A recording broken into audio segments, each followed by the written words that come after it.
প্রশ্নতেই আসি বিজেপি মুখপাত্র সজল ঘোষের কাছে।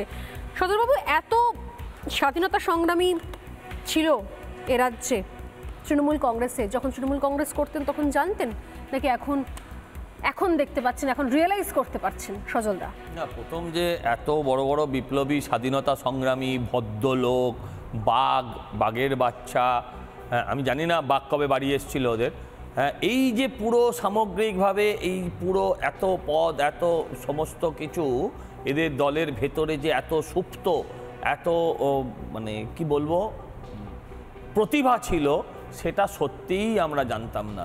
এই যে আবার এটাও জানতাম না যে এই তৃণমূলের নেতাদের যে এত অসুখ বিসুখ আছে, এটাও জানতাম না। দেখবেন তৃণমূলের নেতারা ধরা পড়লেই তার পরের দিন থেকে একদম তলা থেকে মাথার অবধি সকলের কোথাও না কোথাও সমস্যা বেরোচ্ছে, কারণ কোষে কোষে সমস্যা বেরোচ্ছে।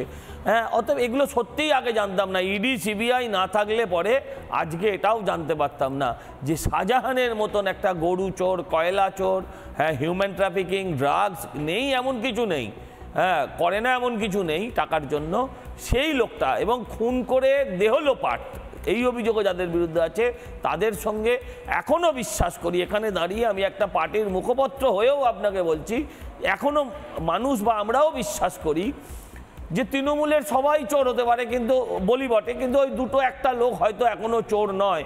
শোভনবাবু তাদের মধ্যে একজন ছিলেন, আছেন বলে বিশ্বাস, কিন্তু দেখছি তার ক্রমাগত কিন্তু পদস্খলন ঘটছে, ক্রমাগত তিনি ভুল ভাল বকে চলেছেন, ক্রমাগত তিনি বলে চলেছেন। আপনারা যদি মনে করেন যে তাদের মধ্যে কিছু ভদ্রলোক এখনো পর্যন্ত রয়েছে, তাহলে শোভনদেব চট্টোপাধ্যায়ের কথা লোক বলবো না, এখনো ভদ্রলোক হলে চোরদের সঙ্গে কি করে থাকবে, কিন্তু এখনো বলছি যে অর্থনৈতিকভাবে সৎ লোক, অর্থনৈতিকভাবে চোর চামান ধরে নিলাম যদি আপনাদের সার্টিফিকেটই পাওয়া হয়, দেওয়া মান্যতা দেওয়া যায়, তাহলে অন্তত এটুকু বলতে হবে তিনি বলছেন যে যুধিষ্ঠিরের ছেলেপুলেরা যেখানে থাকে সেখানে ইডি সিবিআই যায় না, অর্থাৎ তিনি আসাম থেকে শুরু করে বাকি অন্যান্য স্টেটের কথা বলছেন। আমি বললাম অসৎসঙ্গে নরকবাস, আমি বললাম পদস্খলন হচ্ছে, কেন পশ্চিমবঙ্গেই আসে, দুর্নীতি কি আর কোথাও হচ্ছে? ওনার বাড়িতে তো যাচ্ছে না, ওনার বাড়িতে কি গেছে, ওনার বাড়িতে কেন যাচ্ছে না সেটা ওনার বিচার করা উচিত। কিন্তু টিকে থাকতে গেলে যে পাত্রে দেবে, তৃণমূলে থাকতে গেলে সেই পাত্রের আকার ধারণ করতে হবে। এটা শোভনবাবুর মতন একজন, শোভনবাবু মানে আবার গুলিয়ে ফেলবেন না, ওই শোভন নয়, এই শোভনদেব চট্টোপাধ্যায়ের মতন একজন প্রাজ্ঞ রাজনীতিবিদ, যিনি প্রথম এমএলএ, আমি জানি না কিসের কারণে, মন্ত্রী হওয়ার লোভে না ছেলেকে কিছু পাইয়ে দেওয়ার কারণে তিনি যেই কথাগুলো বলছেন, এটা শুনতেও খারাপ লাগছে। আমি আসবো সুদীপ্তবাবুর কাছে। সুদীপ্তবাবু, আপনারা মনে করেন যে তাহলে শেখ শাহজাহান একজন আদ্যন্ত ভদ্রলোক এবং তিনি স্বাধীনতা সংগ্রামী, তিনি বিপ্লব করছেন, তিনি এই মুহূর্তে সংগ্রাম করছেন।